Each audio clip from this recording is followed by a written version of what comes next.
Ce podcast a été enregistré à Pod Paris, le festival du podcast. Ce festival vous a plu ? Faites un don sur badgeek.fr. Bonjour à tous et à tous. J'espère que vous allez bien. On va débuter l'enregistrement de cet épisode en direct du festival Pod Paris. Je suis très heureuse d'enregistrer en live. Ça change du studio, c'est très bien.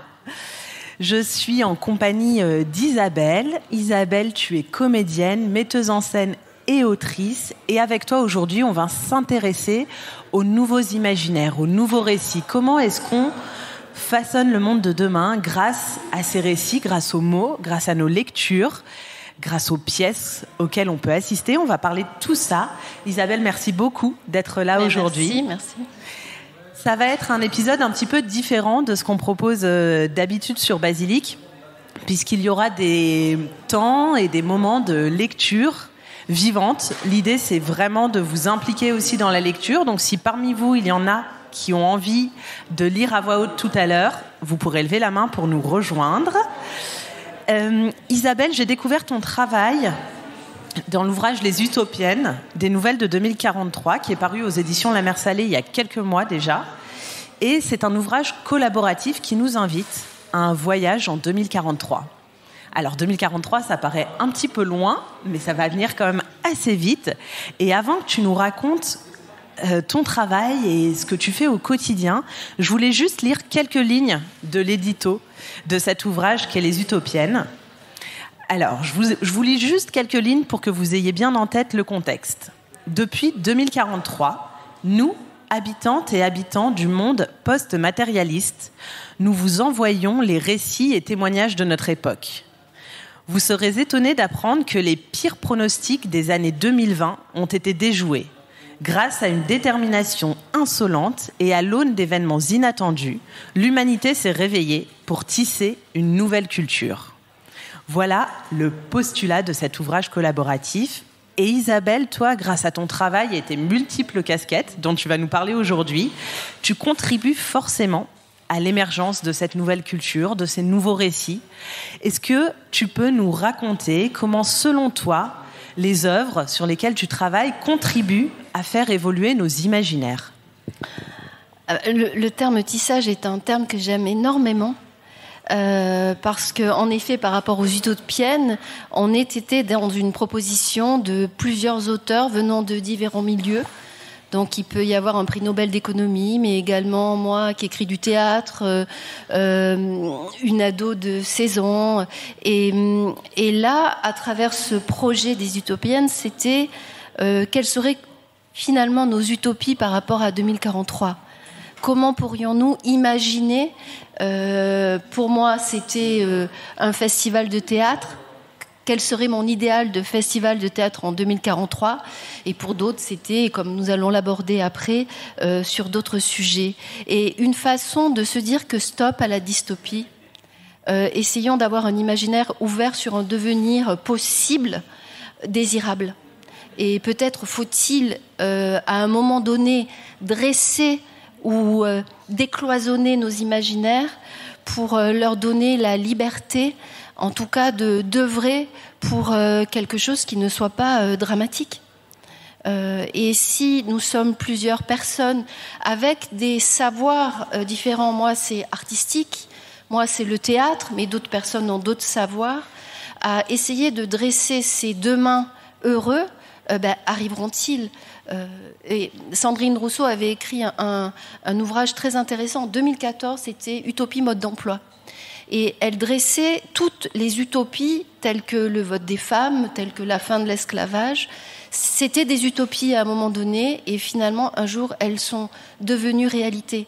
Donc nous, en dressant peut-être ce 2043 favorable, il y a toujours des possibles qui sont déjà dessinés et peut-être dessinés dans les imaginaires des auteurs, mais dessinés dans les imaginaires des lecteurs. Et à partir de là, la fiction a un devenir.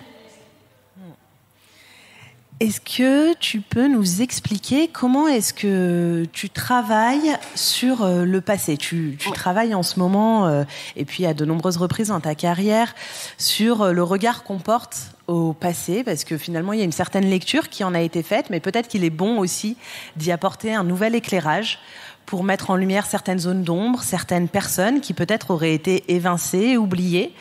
Est-ce que tu peux nous parler de ce travail-là, notamment celui que tu as mené sur la période de la résistance en France ?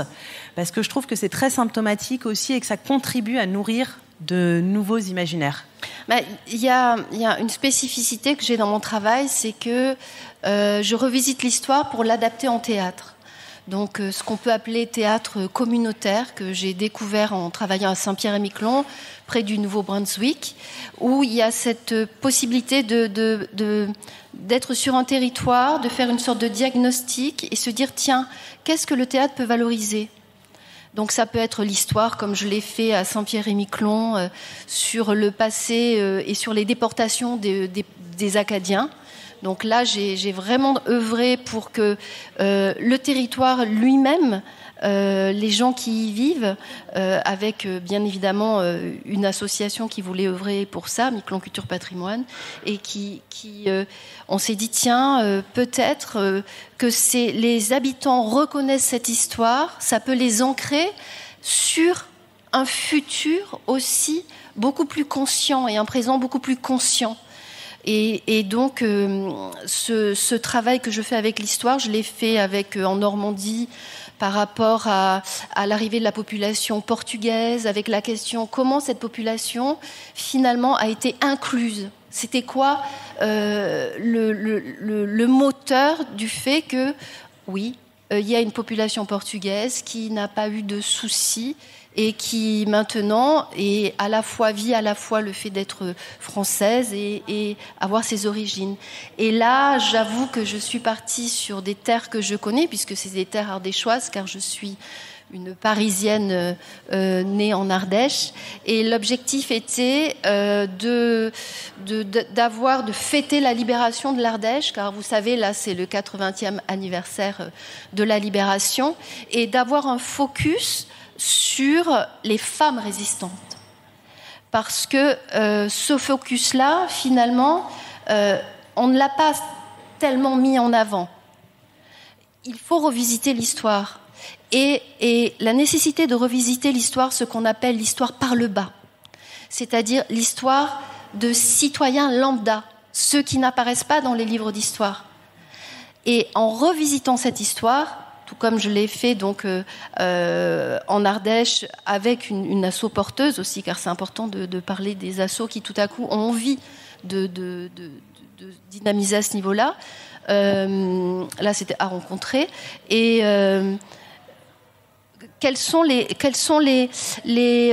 comment la population, les citoyens du territoire peuvent réaliser que le tissage de la libération a été un tissage d'individus, d'actes individuels, et notamment de femmes de 20 ans, de femmes de 40 ans, de femmes catholiques, protestantes, communistes, et que ces femmes-là, tout à coup en faire des personnages, les incarner en chair et faire en sorte que ce soit des membres de la population qui les jouent, eh bien, ça donne au théâtre une vérité qui finalement n'existe pas habituellement et qui valorise à la fois la résistante, à la fois le fait que l'histoire n'est pas faite que par des décisions, n'est pas faite que par des décisions de grands hommes, mais que de petits actes peuvent vraiment valoriser tout simplement la libération de l'Ardèche.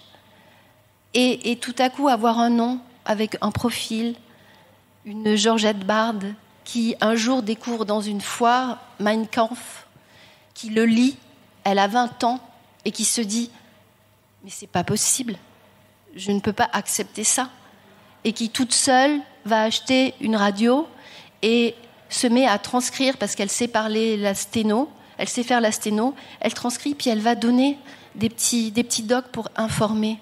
Et tous ces petits actes, et j'ai beaucoup travaillé sur les recherches des archives, Et on s'aperçoit de petits actes comme ça, de petits, non, ils ne sont pas petits, mais de décisions que l'espoir est là. Et peut-être ce que ça rejoint les utopiennes, c'est ne pas perdre espoir. Chaque petit acte peut faire partie du tissage qui permet la libération. Et tout à coup, ça donne aux citoyens qui sont là, comme vous, qui regardent, un miroir, un effet miroir qui peut réveiller, qui peut dire non, on n'a pas à attendre. Et l'importance des femmes, le focus femme est toujours intéressant, que ce soit par rapport au travail. L'année passée, je travaillais pour les masters d'histoire politique de la faculté de Nantes. Je suivais 3 étudiants de master et on était sur le parcours des Acadiens qui ont été déportés, qui venaient se réfugier à Nantes. On a des archives, on vérifie des noms, des dates, des morts, des mariages. Et on a des documents qui nous permettent de voir, ah oui, les femmes avaient une importance beaucoup plus forte que ce qu'on imaginait. Et c'est elles étaient seules avec des myriades d'enfants, et c'est elles qui faisaient une lettre au préfet, même si elles ne savaient pas écrire, elles se débrouillaient pour trouver quelqu'un qui la faisait et réclamer. Et donc, du coup, ça change nos imaginaires, ça les reconstruit avec une vision, on va dire, plus...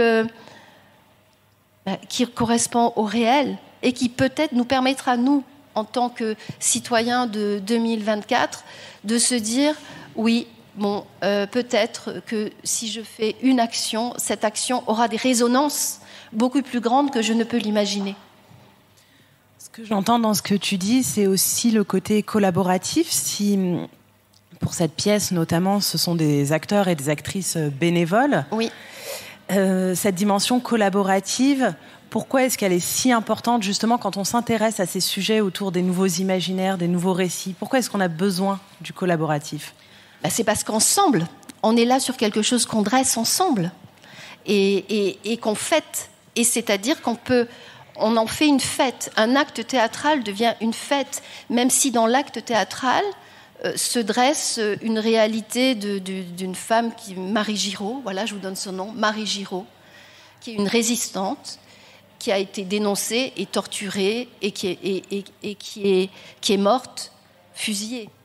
Mais ce qu'elle a fait est incroyable, la façon dont elle a combattu. Et donc, tout à coup, ça fait de l'histoire une mémoire vivante.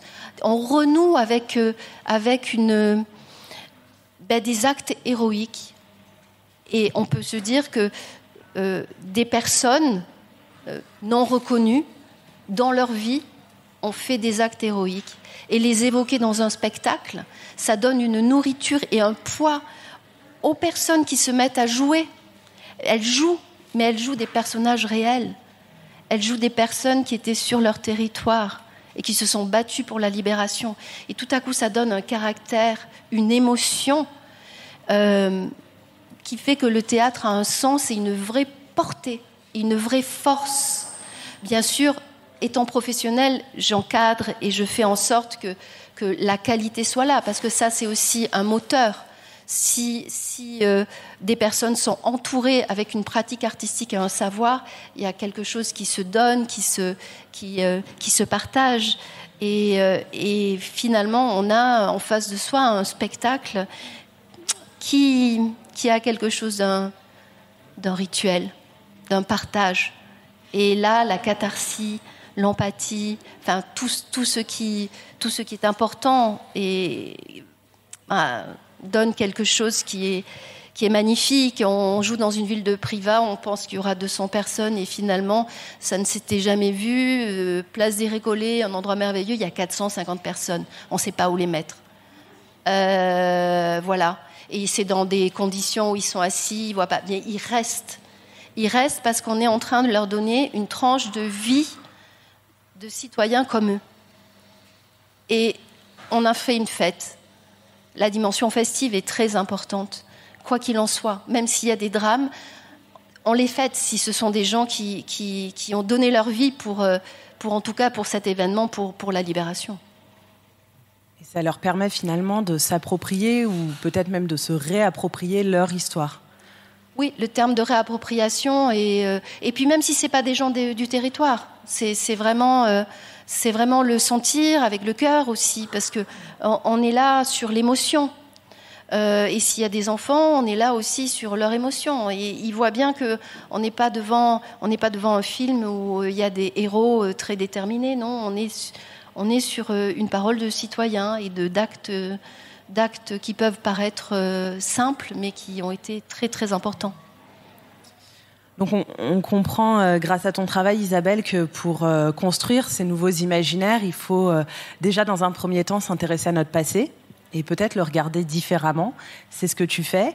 Et puis évidemment aussi se projeter dans l'avenir, imaginer, écrire des fictions. Et aujourd'hui, on constate, c'est pas moi qui le constate, c'est l'ADEME, donc l'Agence de la transition écologique, constate que quand on parle de fiction, il y a majoritairement 2 types d'imaginaires qui se dessinent et qu'on a du mal à sortir un peu des sentiers battus. Le premier imaginaire, c'est ce qu'on pourrait qualifier d'imaginaire illimitiste. Donc vous voyez un petit peu ce côté consumériste. J'achète, donc je suis. Je consomme, donc j'ai une existence. J'accumule, donc je suis plus crédible aux yeux des autres, etc. C'est évidemment propre à la société dans laquelle on est aujourd'hui.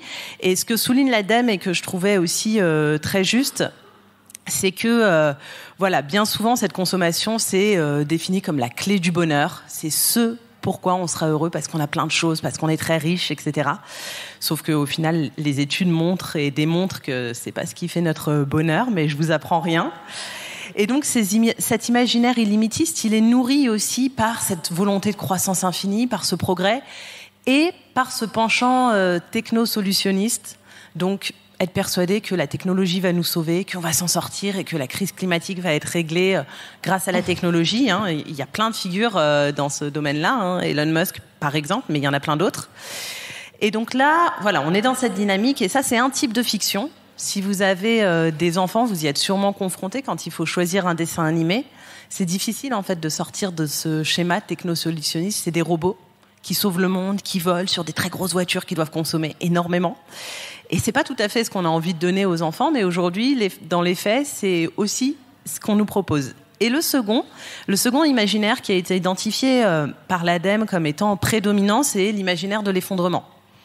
Donc là, c'est une autre perspective. On a ce constat de la diminution des ressources, du dépassement des limites planétaires, mais on nous propose une lecture de l'avenir qui est triste, qui est sombre, avec des théories de l'effondrement, etc. Donc c'est pas très heureux non plus. Et ce qu'on constate aussi, c'est que la théorie de l'effondrement, ça incite pas tellement à passer à l'action. Ça nous plonge plutôt dans une espèce de paralysie parce qu'on a peur. Donc c'est pas forcément la solution non plus. Et ce qui est très intéressant avec cet ouvrage, Les Utopiennes, et puis avec le travail que tu fais toi en tant qu'autrice, Isabelle, c'est la mission d'écrire une fiction qui se détache de ces 2 types d'imaginaires qui sont prédominants aujourd'hui. Et j'avais vraiment envie que tu nous partages ton processus créatif. Alors, tu vas pas nous livrer tous tes secrets aujourd'hui, mais quelques-uns. Comment est-ce qu'on arrive à écrire une fiction ? Tu peux nous parler un petit peu de la fiction que tu as écrite, co-écrite en l'occurrence. Comment est-ce qu'on arrive à imaginer quelque chose de différent ? Parce que si on fait un exercice aujourd'hui et qu'on vous demande d'imaginer, c'est très difficile de se détacher de ces 2 récits qui sont ceux qu'on voit le plus souvent. Comment t'as fait ? Là, en fait, c'était avec Julia Passot, qui est porteuse et créatrice de l'association La Turbine, avec laquelle je travaille à Nantes, et qui elle, a pour objectif de mêler la science, l'art pour des futurs souhaitables et désirables. Donc, on était déjà dans cette démarche-là. Et on avait comme demande de faire un festival, donc 2043. Imaginez un festival, le festival de nos souhaits.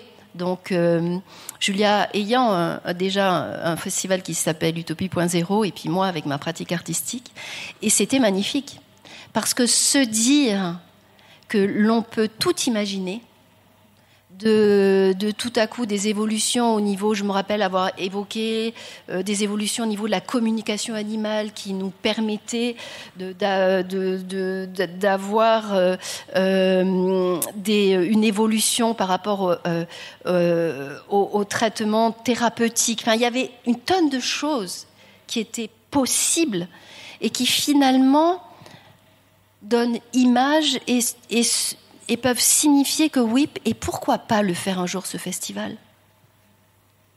Et pourquoi n'y aurait-il pas un festival qui sème la fête et qui en même temps fertilise la terre ? Et pourquoi n'y aurait-il pas un festival qui donne une date et puis si jamais il y a des ibis qui arrivent, on arrête, on le fera juste après ? Et qui mêle un théâtre avec des enfants, des adultes, avec une vraie cohérence. Donc, et finalement, c'est une pratique qui nous montre que nous avons une mission, c'est décoloniser nos imaginaires. Ça, c'est un terme de Sandrine aussi. Et décoloniser, ouvrir les portes. Parce que quand l'imaginaire est bridé, eh bien, que fait-on avec le réel ? Et peut-être que c'est une de nos missions, nous, en tant qu'artistes, qui avons cette capacité-là à jouer avec les imaginaires, à dresser des univers, eh bien, à l'utiliser, mais comme une mission que nous aurions, en fait, pour éveiller, pour réveiller. Peut-être que c'est ça, tout simplement. Faire jouer votre créativité aussi d'artiste. Mais tout ce que tu dis, évidemment, ça résonne beaucoup. Et en même temps, on ne peut pas s'empêcher de se dire oui, mais c'est trop utopiste, ça ne pourra pas arriver. Et très vite, t'es rattrapé par ces pensées-là parce que tu dis mais je suis complètement folle d'imaginer ça. Quand les suffragettes voulaient absolument voter et se sont battues, c'était une utopie le vote des femmes. Que l'esclavage, l'arrêt de l'esclavage, Olympe de Gouges avait même écrit une pièce qui est passée, je crois, une fois à la Comédie Française, où elle faisait jouer. Il y avait des comédiens qui devaient se peindre en noir pour évoquer la réalité de l'esclavage. Elle a pu la jouer une fois. On lui a d'ailleurs coupé la tête, cette chère Olympe de Gouges. Mais là aussi, c'était une utopie. Donc il faut comme le dit Cynthia Fleury, Sigy la mer, il faut arrêter l'amertume, mais il faut aussi avoir cet espoir qui nous permet de rêver un demain positif. Sinon, à quoi bon ? Et pensez aux jeunes, quoi. Moi, j'ai un fils de 20 ans. Pensez aux jeunes. Qu'est-ce qu'on a à leur offrir ? Un monde dystopique ? Non. Un monde où, en effet, réveiller... fêter les 80 ans de la résistance, c'est aussi fêter des actes qui nous ont permis aujourd'hui d'être... malheureusement, l'Europe est en conflit actuellement. Enfin, on a beaucoup de problèmes, mais on a été libérés. Donc, c'est aussi donner une force de réaction. Et les imaginaires sont des possibles. Si on n'arrive pas à imaginer un demain positif, il ne se créera pas. Bien sûr, et ça rejoint ce qu'on disait au début de l'épisode sur le collectif. Sur le collectif, et ça rejoint beaucoup de choses, comme là je suis en train d'écrire un spectacle sur les femmes. Elle était une fois les violences faites aux femmes pour le 25 novembre, et on s'aperçoit que toutes ces violences sont bien le fruit d'un imaginaire du prince charmant, et une acceptation d'un rôle et d'une soumission. Donc déconstruire, reconstruire avec espoir pour une égalité, pour des demains heureux. C'est tout ce qu'on nous souhaite, en effet. Je te propose, Isabelle, avant qu'on poursuive avec quelques questions, qu'on fasse un petit interlude de lecture. Mais avant, je vais vous demander, à vous qui êtes dans le public, de réfléchir à un mot qui pour vous est très important, qui résonne très fort en vous. Et ce mot, ce sera votre mot de famille. C'est un mot que vous ne pourriez imaginer disparaître. D'accord ? Ça fonctionne aussi pour les auditeurs et auditrices de Basilic qui seront en train d'écouter l'épisode. Vous réfléchissez à ce mot et à la fin, vous viendrez, pour celles et ceux qui le souhaitent, nous les partager sur scène. Il n'y a pas besoin de le détailler. Vous pourrez juste dire votre mot. Vous n'êtes pas forcément obligé de rentrer dans votre intimité et de nous dire pourquoi vous l'avez choisi. Je vous propose qu'on poursuive avec une lecture d'Isabelle et puis ensuite on aura besoin, je vous l'ai dit tout à l'heure, d'un bénévole ou d'une bénévole pour jouer le journaliste ou la journaliste. Donc préparez-vous. Alors, mon mot de famille est lecture. Sandrine Roudot, Identité 2024, portant le mot de famille utopie. Aucune fiction n'est sans effet. Les fictions peuvent nourrir nos indignations ou rassurer nos complaisances. Elles floutent les frontières de l'intolérable. Elles peuvent rendre ce dernier acceptable parce qu'insidieusement présenté comme inéluctable. Aucun livre n'est neutre. Nos pensées, nos jugements, nos convictions, nos idéaux sont imprégnés de ce que nous racontent les livres. Notre foi en l'humain ou notre désespérance, notre détermination ou notre cynisme sont nourris par les histoires que nous lisons. Les fictions peuvent alimenter le sentiment d'impuissance ou, au contraire, allumer la flamme d'une humanité résistante et confiante. Il n'est jamais anodin de nourrir la peur et la tristesse, plutôt que la joie et la confiance. Les premiers minent notre puissance d'être, les secondes, au contraire, dopent ce désir de vie dont parle Spinoza, sans lequel rien n'est envisageable. On peut affaiblir les lecteurs, des lectrices, ou au contraire, les empuissanter. À qui profite la peur? À qui profite la tolérance de l'intolérable, la sidération? Au statu quo. Toute fiction est politique. Elle porte des valeurs, celles de récit dominant ou celles de sa remise en cause. Elle porte une vision, celle de la résignation ou celle de l'audace. Écrire, dessiner des utopies est subversif.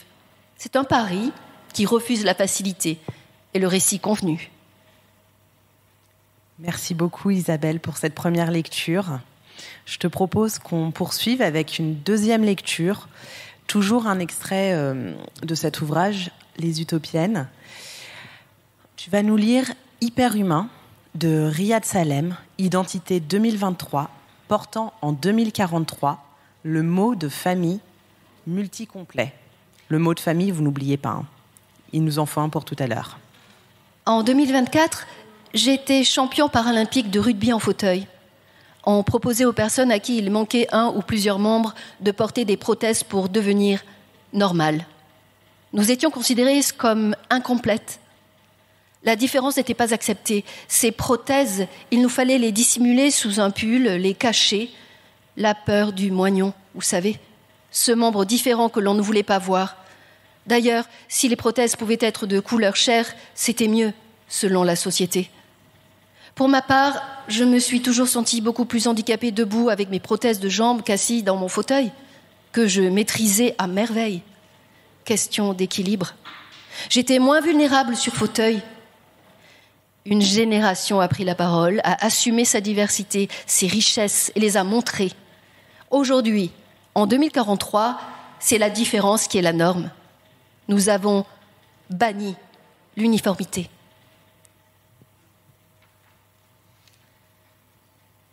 Voilà qui nous plonge dans cette année 2043. J'espère que ça vous inspire, j'espère que ça vous donne envie aussi de penser et d'imaginer différemment.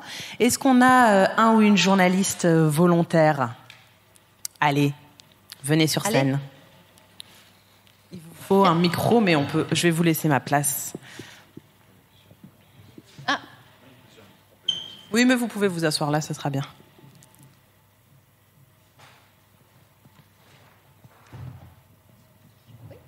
Là, ça.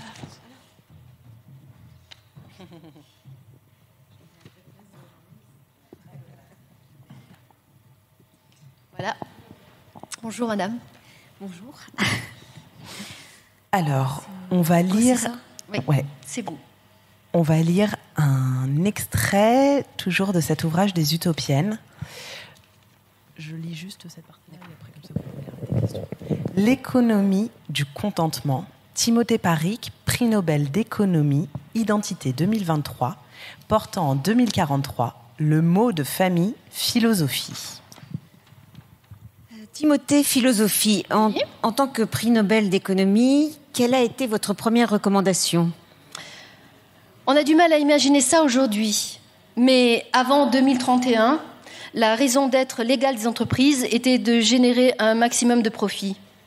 La loi numéro 2032-14, dite loi Hinton, sur l'abolition de la lucrativité comme objectif premier, a mis fin à cette étrange pratique. Dès lors, la plupart sont devenus des entreprises à lucrativité limitée et beaucoup d'autres des entreprises à but non lucratif. On est passé à l'économie du contentement.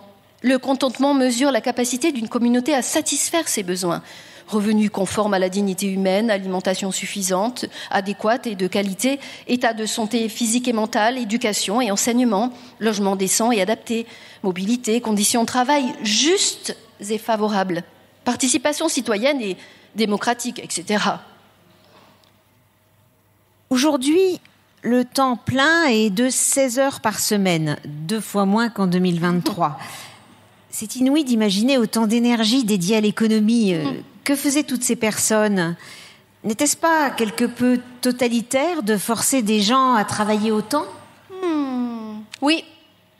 Moi, aujourd'hui, je suis une professeure des universités à 60% d'un temps plein, soit environ 10 heures par semaine, et une spécialiste de construction de saunas finlandais. Et bien sûr, je participe aussi au service de convivialité, des tâches liées à l'éducation populaire, le soin des sages ou la régénération écologique. À quoi ressemblera le futur de l'économie, Timothée Philosophie, en 2063? Impossible d'y répondre. Le futur de l'économie n'est pas à prédire, mais à construire, à inventer. J'arrête ici, car c'est l'heure de la sieste. Merci.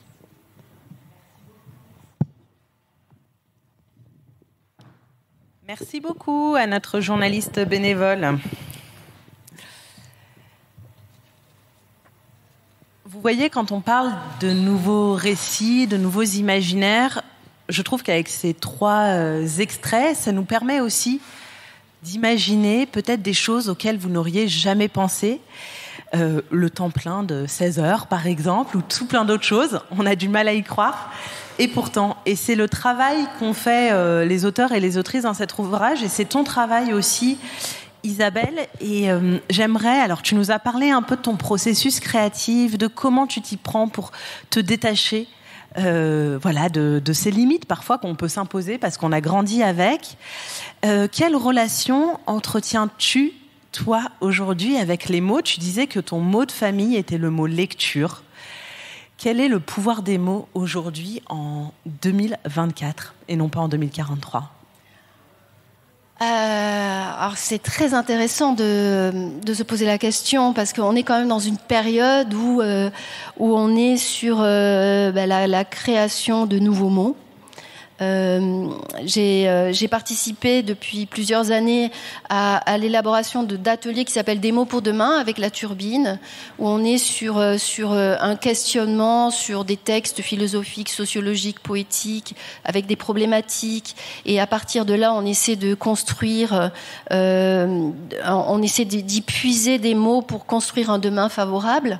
Il y a aussi du travail de Thieffen D, qui est passionnant sur elle travaille sur la langue, sur le genre de la langue, en féminisant la langue. Et si vous pouvez regarder son travail, il est passionnant.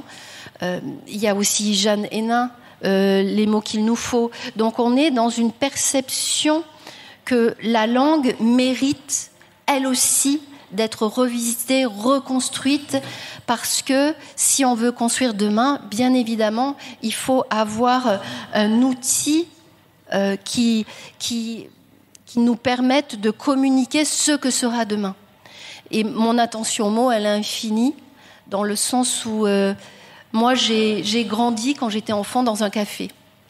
Et j'écoutais toujours les gens parler, raconter des histoires. C'était vraiment quelque chose qui m'ouvrait des univers, leurs mots. Donc j'y suis attachée comme des trésors au niveau des définitions, mais comme des armes aussi, car là actuellement je travaille sur la violence faite aux femmes, et il est terrible quand je lis les témoignages de voir que des femmes disent que les coups s'effacent, mais les mots restent. Donc comme des blessures qu'ils n'arrivent pas à effacer. Donc le langage, bon, je ne vais pas dire au début était le verbe, mais prêtons attention à notre langue, prêtons attention aux mots que nous disons. Il y a les mots peuvent... Il y a un texte magnifique de Stephenson qui dit les mots ont le pouvoir de sécher nos larmes. Les mots sont aussi des armes, des balles, des notes de violon. Il faut savoir ça, en fait. Donc, le poids des mots est un poids positif, négatif, mais soyons vraiment vigilants. Quant à l'usage qu'on en fait. Est-ce que vous avez pu réfléchir à votre mot de famille que vous pouvez d'ores et déjà vous approprier, mais dont vous aurez certainement besoin en 2043 ? Est-ce que vous voulez nous les partager ? Moi, je vais vous partager le mien. Mon mot de famille, c'est le mot désir. Est-ce que quelqu'un, il y a un micro juste là, souhaiterait nous partager son mot de famille ? Échange. Et si vous le souhaitez, bien sûr, vous pouvez développer ou pas, c'est comme vous voulez. Non, je trouve que échange marche sur plusieurs niveaux en fait. En fait, même en lien avec l'image qu'on peut avoir aujourd'hui un peu de échange, l'échange économique. Et je me dis en fait, il faudrait repenser en fait ce mot plus comme le côté échange des uns avec les autres, trouver un peu des équilibres et tout. Et par rapport à l'idée que vous avez, je me dis que c'est ça qui peut être un point très important justement pour envisager l'avenir, d'imaginer justement cette notion d'échange avec les autres sur plein d'aspects. Voilà. Tout à fait. Merci beaucoup de ce partage. Est-ce qu'il y a d'autres mots de famille ? Mon mot de famille, c'est FOME. F-O-2-M-E. C'est une particularité. Je suis artiste peintre, donc suite à un dessin, j'ai fait un atelier à Nantes, en connexion avec Nantes, et ce mot est sorti. Bien sûr, c'est une création de mots, mais la particularité, c'est juste que j'ai associé l'homme et la femme en dessin, mais très simplement. Et il me semblait évident, ici maintenant en 2024, que peut-être pour les années à venir, on devrait s'imaginer un autre mot représentant autant l'homme que la femme. Voilà, en gros. Merci infiniment. J'ai le droit à 2 mots. C'est pas spécifié, mais mot, d'accord. Je dirais, si c'est qu'un mot, je dirais présentiel, qui est un mot actuel. Et si c'était 2 mots, je dirais chaleur humaine. Est-ce que quelqu'un d'autre veut nous partager son mot de famille ? Oui ? Si je peux. Empathie. Parce que tous les poids des mots et tous les discours et tous les positionnements du monde peuvent se valoir, mais s'il n'y a pas d'écoute empathique, rien ne bougera. Et si je triche un peu et que je prends un deuxième mot, j'aurais envie de dire humilité, parce que trop de gens sont axés sur leur ego et se présenter en avant d'une scène pour une action, mais c'est pas comme ça qu'on va réussir. Merci beaucoup. Et moi, mon mot, c'est joie. Il me semble que c'est la meilleure boussole et qu'elle est très écologique pour le coup. Tout à fait. Merci infiniment pour tous ces partages. Si vous avez d'autres mots après, vous pourrez nous les partager. Isabelle, avant qu'on termine cet épisode, on est encore dans les temps, profitons-en. Est-ce que tu peux, qu'est-ce qu'on peut te souhaiter pour ces années à venir ? J'aime bien poser cette question à mes invités dans le podcast parce que ça nous permet de comprendre ce sur quoi ils travaillent ou ce sur quoi ils réfléchissent en ce moment. Donc, qu'est-ce qu'on peut te souhaiter pour ces années à venir ? D'être toujours dans une pratique qui, pour moi, a du sens, de l'éthique et qui fait bouger les êtres. L'être que je suis, parce que oui, je suis perfectible et que dans tous les échanges que j'ai, quand je travaille, je donne autant que je reçois. Et à être dans cette transmission constante que l'acte créatif a du sens, s'il est partagé, s'il est ressenti, et que l'émotion, on parlait d'empathie tout à l'heure, il y avait un choix de mots qui était l'empathie,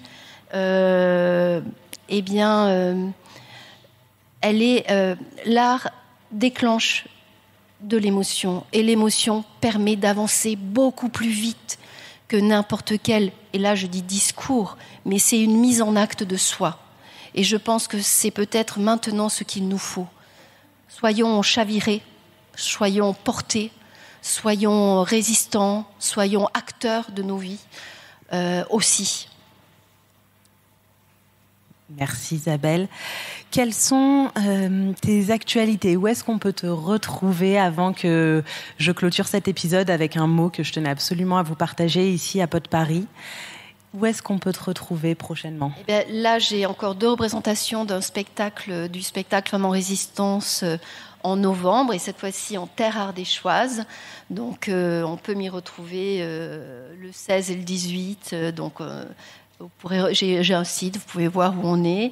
Et puis, je suis aussi sur cette journée du 25 novembre, encore une fois en Ardèche, cette fois-là, et sur ce spectacle pour 2 comédiennes et une marionnette, auquel je tiens beaucoup, et qui va après avoir une vie plus longue, et qui est sur cette réalité, malheureusement, et qu'il faut qu'on arrive à vaincre, à cette égalité qui est nécessaire pour qu'il y ait de l'empathie sur les femmes et que ces violences arrêtent. Donc là, c'est les 2 actualités pressantes, et des mots pour demain à Nantes, je crois aussi, mais j'ai un site où je mets des infos. Donc c'est ce qu'on peut me souhaiter, c'est d'être toujours dans la création avec éthique et sens. L'action et partage. Heureuse. Heureuse. Avant qu'on termine cet épisode et que peut-être vous puissiez nous poser vos questions, je voulais vous partager un mot qui, depuis que j'ai eu la chance de le rencontrer, me parle beaucoup et me guide. C'est un mot qui a été co-créé par Jeanne Hénin et Sandrine Roudot. Donc c'est un mot qui est à retrouver notamment dans l'ouvrage Les mots qu'il nous faut de Jeanne Hénin. Si vous ne l'avez pas lu, je vous conseille vivement de vous le procurer et de le lire. J'ai également enregistré un épisode avec Jeanne si vous avez envie d'en savoir un petit peu plus sur son travail. Et donc ce mot, je vous le partage. Il s'agit de l'humilité, verbe d'action issu de lumière et de lutter. Voire aussi l'humilitant, adjectif, l'humilitante, non féminin, et l'humilitant non masculin. On s'y perd, il nous faudrait le femme et ce serait plus simple. L'humilité, c'est agir avec intention et conviction. Pour qui l'humilute, se résigner n'est pas une option. Parfaitement lucide sur les difficultés, l'humilitantes et l'humilitant se concentrent sur les failles du système, sur l'étendue des possibles et sur le potentiel humain. L'humilité mobilise une énergie d'action déterminée qui permet de sortir de l'impuissance. Un des slogans des l'humilitantes et l'humilitant, c'est « Now Future ». Une référence lumipunk à No Future. Voilà, je trouve que ce mot est absolument fabuleux, et j'imagine que si vous avez assisté à Pod Paris, il doit résonner très fort en vous. Merci à toutes et tous. Vous avez tous les ouvrages ici, notamment Les Utopiennes, Bienvenue en 2044, qui est donc dans le prolongement de celui-ci. Merci beaucoup. Merci beaucoup. À bientôt.